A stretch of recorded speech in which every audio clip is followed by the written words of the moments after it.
미국 하원에서는 지난 1월 6일에 일어난 의사당 난입 사건의 책임을 물어 트럼프에 대한 탄핵을 가결했고, 가능성은 낮지만 2월 8일 속개되는 상원 탄핵 심판의 일정을 앞두고 있습니다.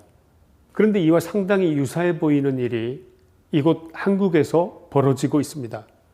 더불어민주당이 임성근 부산고법 부장판사에 대한 탄핵을 추진하고 있는 것이 그것인데, 거리적으로 멀리 떨어진 두 사건 간에 묘한 공통점이 있습니다. 민간인의 신분으로 돌아간 사람을 탄핵하겠다는 위헌적인 냄새가 물씬 난다는 점에서 특히나 두 사건은 닮은 것으로 보입니다.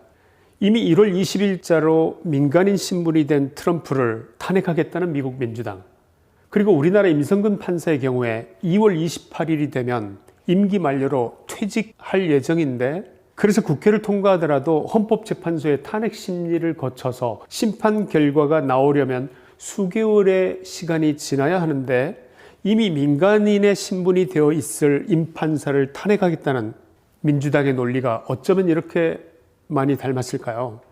탄핵이란 미국의 헌법이든 한국의 헌법이든 현재 공직에 재임 중인 자를 대상으로 하는 것이며, 공직자의 해당 직을 박탈하는 것이 탄핵의 목적인 법인데, 이 두 가지 탄핵은 이미 시작부터 탄핵의 실익을 잃었고 궁극적으로는 헌법에 합치되지 않은 결과를 가져올 기형적 탄핵이라는 점에서 공통 분모를 가졌다고 보입니다. 절차상으로는 다른 점도 있습니다. 미국은 제적의원 과반수의 찬성으로 하원을 통과한 탄핵 심판이 상원의 경우 제적의원 3분의 2의 찬성으로 최종 의결되는 데 비해서 한국의 경우는 절차적으로 약간 다른 점이 있습니다. 잠깐 도표를 보시기 바랍니다. 국회 제적의원 3분의 1 이상의 발의로 탄핵 소추가 시작됩니다. 24시간에서 72시간 이내에 본회의에서 무기명 투표로 제적 과반수의 찬성으로 탄핵 소추를 의결하면 그 다음 절차는 헌법재판소로 사건이 넘어가게 됩니다. 헌법재판관은 소장을 포함해서 9명인데 6인 이상의 찬성이 있어야 탄핵 심판이 이루어집니다. 헌법재판소의 심판 과정은 물리적으로 수개월의 시간이 걸리는 것이 보통인데, 이 탄핵이 2월 이내로 끝나는 것은 사실상 불가능하다고 합니다. 게다가 임성근 판사의 경우에 2월 21일자로 이미 퇴직이 예정되어 있기 때문에 결국 임 판사에 대한 탄핵 소추안이 국회를 통과하더라도 헌법재판소는 결국 공직자가 아닌 시민을 탄핵하는 것이 되어버립니다. 결국 탄핵의 본목적에 부합할 수 없는 것이 자명하기 때문에 헌재는 이 사건을 각하할 수밖에 없게 된다는 것입니다.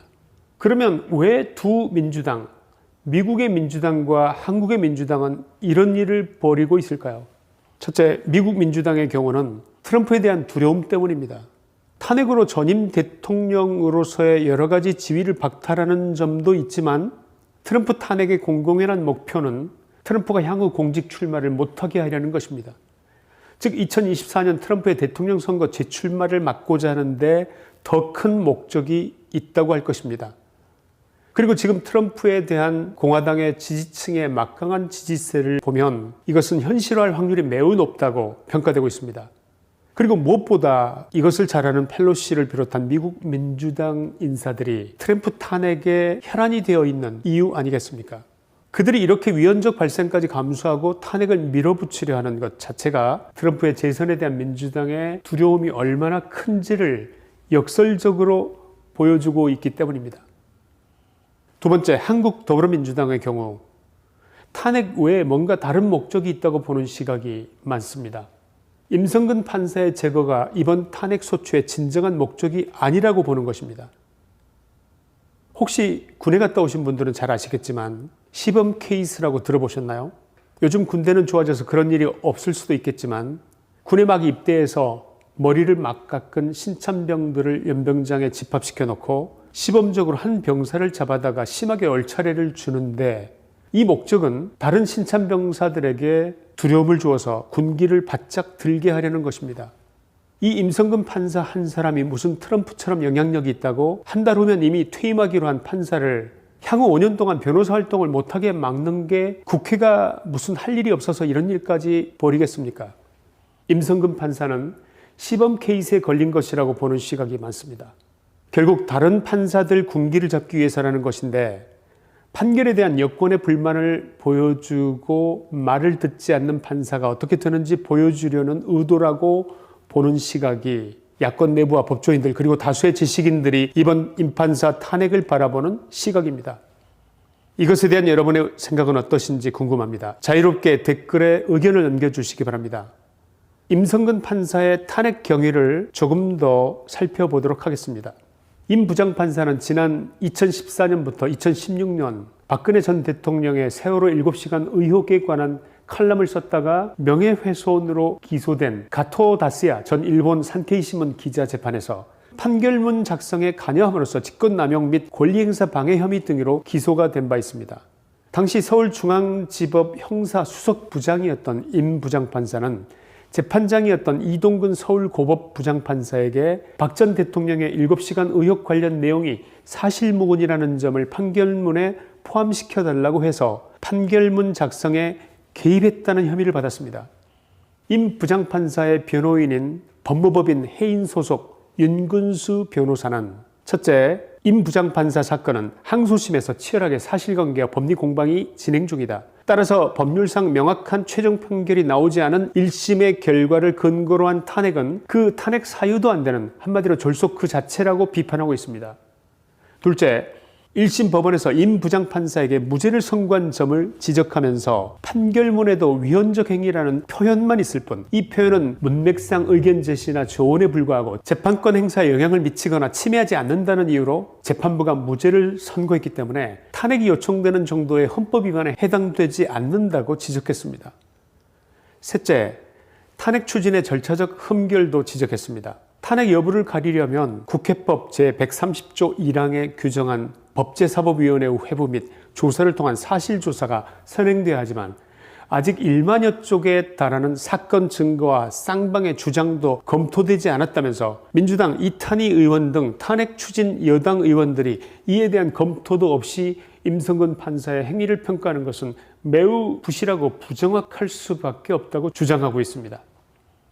네 번째, 탄핵의 목적은 공직자를 공직에서 배제하기 위한 것인데 임 판사는 오는 2월 28일 임기 만료로 퇴직이 예정되어 있기 때문에 이 목적에 맞지 않으며 임 판사의 변호사 개업을 막을 목적으로 발의한다고 주장하는데 탄핵의 근본 목적이 변호사 개업을 막는 것이냐면서 조목조목 지적을 했습니다. 이낙연 대표는 지도부는 헌법 위반을 지적받은 임성근 판사에 대한 민주당 의원들의 탄핵소추 추진을 허용키로 했다. 이렇게 말하면서 사실상 당 차원의 탄핵 발의로 볼 수 있는 말을 했습니다. 또한 임 판사는 담당 재판부에 판결문 수정을 요구했고 외신 기자의 재판에 개입해서 담당 판사의 독립적 판단을 뒤집었다고 지적했습니다. 당시 사건을 잠깐 살펴보면 검찰은 보수단체 등의 고발에 따라서 박 대통령에 대한 명예훼손성 칼럼을 쓴 가토 전 지국장에 대한 수사에 착수했고 그해 10월 정보통신망법상 명예훼손 혐의로 불구속 기소했습니다. 그러나 당시 검찰의 기소를 두고 언론 표현의 자유를 침해한 것이라는 논란이 국내 국외에서 불거졌었습니다. 1년의 뒤인 2015년 12월 서울중앙지법 형사 30부 재판장 이동근 부장판사는 가토 전 지국장에게 무죄를 선고했습니다. 재판부는 가토 전 지국장이 기사에 허위 사실을 적어서 박 전 대통령의 명예를 훼손했다고 인정했지만 박 전 대통령을 비방할 목적은 아니었고 공적 존재에 대한 명예훼손의 경우 언론의 자유를 우위에 둔다는 점을 적용했다면서 무죄 선고 이유를 설명했던 것입니다. 당시의 검찰은 가토 전 지국장의 기사가 허위였다는 점 등이 판결을 통해서 명백히 규명됐고 외교부에서 대승적 차원에서 선처를 요청한 점 이런 점을 고려했다면서 항소를 포기했던 그런 사건입니다. 그렇다면 이번 민주당의 탄핵을 보면서 한 가지 의문이 듭니다. 왜 지금인가요? 그 탄핵이 왜 지금일까요? 그리고 다시 한번 묻습니다. 임 판사에 대한 탄핵의 진정한 목표는 무엇일까요? 왜 하필 지금 민주당은 판사 탄핵을 들고 나온 것일까요? 임성근 판사가 윤석열 총장처럼 여권의 눈밖에 나고 눈엣가시라도 되는 인물인가요? 혹시 여러분의 의견도 그러십니까? 그들이 그렇게 나올 만큼 여권을 괴롭혀온 판사라도 된다는 말입니까? 어떻게 생각하십니까? 사실은 이렇습니다. 최근 민주당은 연이은 굵직한 중요 사건에 대한 판결들이 자기네들에게 불리하게 나온 것 때문에 심각한 고민에 빠져 있었던 것으로 알려지고 있습니다. 그 대표적인 판결들을 몇 가지 예를 들겠습니다. 첫째, 최근 최강욱 의원에 대해서 법원은 조국 아들에게 허위 확인서를 만들어준 혐의로 징역 8개월에 집행유예 2년을 선고하여 의원직 상실형에 해당하는 판결을 낸 점.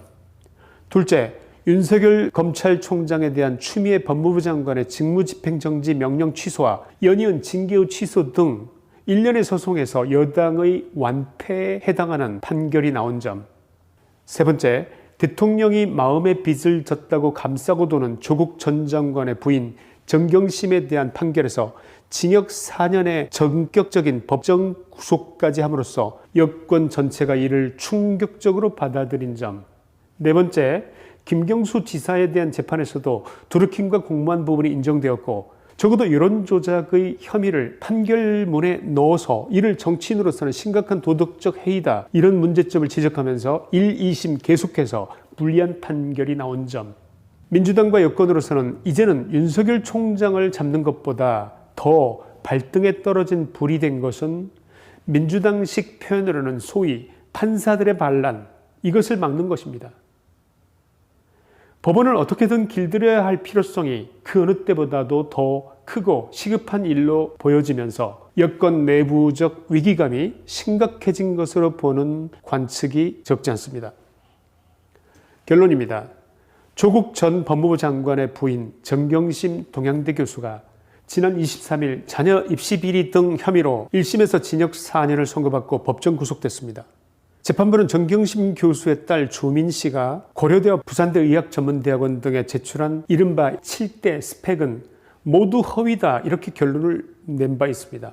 이러한 명백한 판결에도 불구하고 조민은 고려대와 부산대 의전원의 입학 자체가 취소되지 않고 있습니다.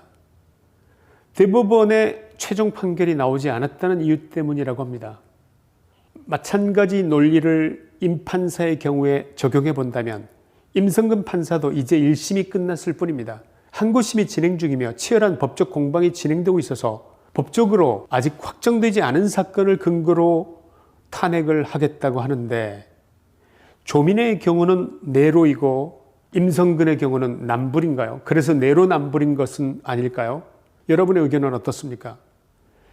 180여 석의 의석을 가진 거대 여당이 자신의 힘을 믿고 휘두르는 이번 탄핵소추 추진은 분명히 역풍도 만만치 않을 것으로 보는 시각이 많습니다. 보도에 따르면 민주당 내부에서도 이번 탄핵은 무리수라고 주장하는 의원들이 적지 않다고 합니다. 역사학자 아놀드 토인비는 이렇게 말했습니다. 권위주의적인 권력이 그 힘을 주장할 때 그것은 대체로 통제력을 잃었다는 것을 권력 자체가 느끼고 있다는 표시이다. 민주당과 이 정권이 거대 여당의 힘을 과시하는 이유는 토인비의 말처럼 스스로 통제력을 잃어가고 있다는 조바심 때문이 아닐까 생각되는데, 여러분의 의견은 어떻습니까? 끝으로 판사님들에게 한 말씀 드리겠습니다. 나라를 걱정하는 자유시민들은 지금 마음 둘 곳이 없습니다. 이분들은 오직 법과 양심의 소리만에 의지해서 여러분들이 내리는 정의로운 판결에 위안을 받고 있다는 말씀을 드립니다. 여러분의 판결에 신라 같은 희망을 걸고 있는 수많은 민초들을 부디 못 본 채 하지 않으시리라 믿습니다. 김초한의 시사이다였습니다. 감사합니다.